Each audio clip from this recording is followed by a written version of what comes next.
Day 2 of the NFL draft is in the books, and yes, of course, Vikings general manager Rick Spielman just had to pull just the full-on Rick Spielman, the Rick roll. So, oh, here we go, pick 105 again, and then he trades back for 4 picks, which the Vikings have 13 draft picks on day 3, which is just, we'll get that to a sec. But if you told me this is how day 1 and day 2 is going to play out for the Vikings, 4 picks, 4 absolute nail drivers, let's go. Let's go. First round, recapping here, 22, Justin Jefferson, wide receiver at LSU. And again, I was in on Jalen Reagor, but it is what it is. Justin Jefferson, BPA wide receiver there at 22. Come on in. Let's do the damn thing. 31, so the Vikings trade back from 25. Got some more draft capital. Jeff Gladney, El Jefe, cornerback out of TCU. Feisty, Mighty Mouse, strong, plays man coverage phenomenally. Alpha dog will gamble. I love it. Second round. So this is the pick that I love. So the entire time we're saying we would be fine if they took Ezra Cleveland at 22-25.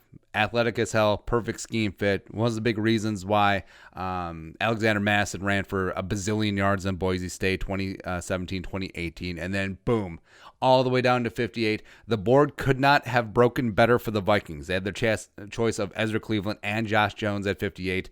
But welcome in future left tackle the Vikings. There you go. As well as third round, 89 overall. Cameron Dancer, the rail-thin press man savant from Mississippi State University. Now, he was the one who ran the slow 40 at the combine, but is working through some injury issues. Ran a 4.38 at his pro day. So we're good to go. And, of course, we get to pick 105, and we're thinking, all right, so here we go. Let's cap it off. This is going to be a wide receiver, another offensive lineman, and then, of course, Rick just trades back. So the Vikings swapped 105 to the Saints, who took – I don't even know. I don't care who the Saints took. And then the Vikings got 130, 169, nice 203, and 244 bingo, which is 4, 5, 6, 7 from the Saints. So we got the mini Ricky Williams trade for a third rounder, which is just great. Well, actually, who did they take? I'd be bugged to see who they did take. But Vikings day 3 picks. They have 3 4th rounders, 3 5th rounders, 3 6th rounders, and 4 7th rounders. So it's going to be a long-ass day tomorrow. Like, I complained last year when the Vikings had 9 picks, and not from a fan perspective. It's mainly just me complaining that since we do these videos now, they picked up M. Troutman, the tight end from Dayton, whatever, that we had to do 9 last year, including one on a long snapper. So 13 is just going to be murder. It really is. And Spielman had said in his presser after day 2 that they could trade up, they could do this. But again, how much do you really believe Rick Spielman about things? But yeah, it does seem like a lot of picks, but they do only have 60 men on the 90-man roster. So even adding 17 players, that sounds so stupid. I mean, that's only 77. I mean, then you had Everson back in. Maybe you signed Logan Ryan. It's only 79. Yeah. So I wouldn't be shocked if they package some of the picks. They trade up a guy who they really like falling 4th, like they did with Drew Samia in the 4th round last year. They used a bunch of that draft capital that they got from Alexander Madison, trading down 4 times. And then, or take some of these picks and push them into next year, because you never know how handy that draft capital will be. You already have the extra 4th. You're in line for some nice compensatory picks in 2021. And if things go south with Kirky, Trevor Lawrence, yeah. But we've also talked on here why Rick loves him some 7th round picks. It's just to get a jump on potential priority UDFA. So it's negligible money wise. So you pick a guy in the 7th that you really wanted to get as a priority, unrestricted, undrafted free agent. Then you don't have to jockey with other teams. You don't have to, spend your UDFA budget. You don't have to do all that stuff. So, draft strategy going into day 3. It's pretty wide open. I mean, the Vikings check the box. They got the wide receiver. They got the cornerbacks. They got the offensive lineman. So now it's time to double down. I want another offensive lineman. I want another wide receiver. Some other positions in need are going to be cropping up. But I mean, with 13 picks, including 3 in the 4th and 3 in the 5th, you're in pretty good position to address a lot of them. So starting off with edge, there's a nice little bubble of day 3 edge talent that I think is going to evaporate pretty quickly. So we got Curtis Weaver coming out of Boise State, practice every day against Ezra Cleveland. Let's get it on. Travis Gibson is a developmental athletic prospect from Tulsa I really enjoy. James Lynch, the highly productive tweener coming out of Baylor, Is he a D end in the NFL? Is he an edge guy? Does he kick inside? Don't really know. Bradley Anae from Utah, Alton Robinson from Syracuse, a couple of edge guys that to keep your eye on at the top of day 3. I mean, even though Everson potentially could be back on the Vikings, Afadi's ready to rock and roll. I think that's pretty clear of how the Vikings operated. I mean, they passed on Epinesa multiple times. They passed on Gross Matos multiple times. They didn't move up for Clavon Chason, who almost fell into their lap. So I think they do have a lot of confidence in Ifeadi Odenigbo, which is great because I think he is ready to step up and be a star.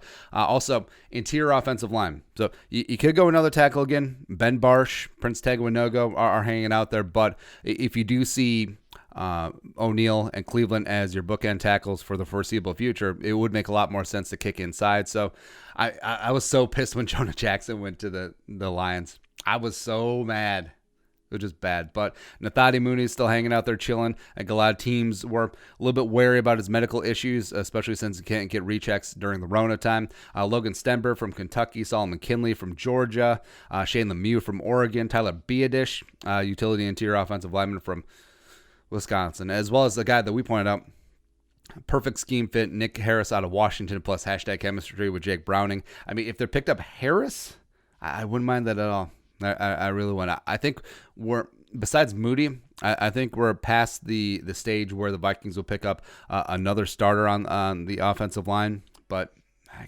guess never say never. And I would play Cleveland at left tackle, move Reef inside. I don't think that Cleveland has enough anchor, and I don't know if he can get low enough, get enough leverage to play guard at the NFL level.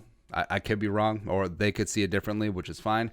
But I would move Riley Reef. I mean, if Ezra Cleveland's going to be your future left tackle, let's just kickstart the clock on those growing pains, get it out of the way. Riley Reef, kick inside, take a pay cut, and let's move on with life. I also want a second wide receiver. So Justin Jefferson is in the house, but also, I mean, John Hightower, Boise State, another Boise State guy. I love the speed, would add a lot to the return game as well. Tyler Johnson, and often as we point out that Tyler Johnson is probably going to fall to day 3. And then in the comments section, all the Gopher fans were like, there's no chance that he would fall day 3. There's 13 wide receivers taken. They're all studs. There's still a bunch of other stud wide receivers. There may be 30 wide receivers taken in this draft. Tyler Johnson was never going to be like a plus testing athlete, but he runs phenomenal routes. He can get off of press coverage. He's great in contested catch spots, and it just is clutch. So I think that even though he's going to be a day 3 pick, he's going to be a week 1 contributor somewhere. Wouldn't mind it being with the Vikings. Donovan Peoples-Jones, DPJ. Now, if you're for all the hype around Mims, and Mims had a draft day fall, but if you want a height, weight, speed guy, why not DPJ? Outside the numbers, I feel like Harbaugh did so little with so much. Like he got so many 4- and 5-star recruits, absolute nail drivers, and just did nothing with them. Also, you got Antonio Gandy-Golden out of Liberty, the other big-bodied receiver coming in. James Prochet, the catch machine out of SMU, would love him as well. I mean, there's lots of Tyree Cleveland from Florida. There are lots of flavors. There's lots of wide receivers available. And with 13 picks, my God, take 2. Don't care. Yeah. Defensive interior. So that's my only criticism about the draft. It could speak to how they feel about Armon Watson year 2. But defensive interior, completely whipped. So Jordan Elliott, Blacklock, Gallimore even, yeah, is what it is. But Jason Strobridge from North Carolina is the guy that I'd really like, as well as Lucky Fodu. John Pennicini, 2 run-stuffing interior guys, especially Fodu. Could be the understudy for Michael Pierce. Roquan Williams is out there chilling from Michigan State. Brevion Roy from Baylor is still out there, too. And then other than that, it really is whatever. I mean, you do have a lot of freedom and a lot of latitude with, again, 6 picks in rounds 4, 5, 13 overall. You can look at the safety, linebacker. Spielman always gets his late round linebacker. You got running back. We love J.J. Taylor. We love Levante Bellamy. Also, I feel like quarterback could be in play. Like, even though I'm not the biggest Jake from State Farm fan in the world, I mean, you have multiple 4th-round picks, and if he's just there, why not? As long as it does not offend, God King Kirky Cousins, who actually is the real GM. Do you feel in charge here? Yeah, but day 3, it's the time to throw the darts on those athletic prospects. Grab some guys with or athletic prospects like Travis Gibson. Grab some maybe medical guys like Nathaniel Mooney, there you go. Or guys that potentially cropped up with character red flags. This is the time to do it, especially when you have 13 friggin' picks. God, it's going to be a long-ass day tomorrow. But, all right, what are your thoughts? What the Vikings be looking for day 3? How do you feel about days 1 and 2 so far? How would you grade the Vikings? Let us know in the comment section below. Subscribe for daily Vikings takes. Want to support the work? Pull us on the Venmo. Plus give us a follow on social media as well. But until next time, Skol, production value.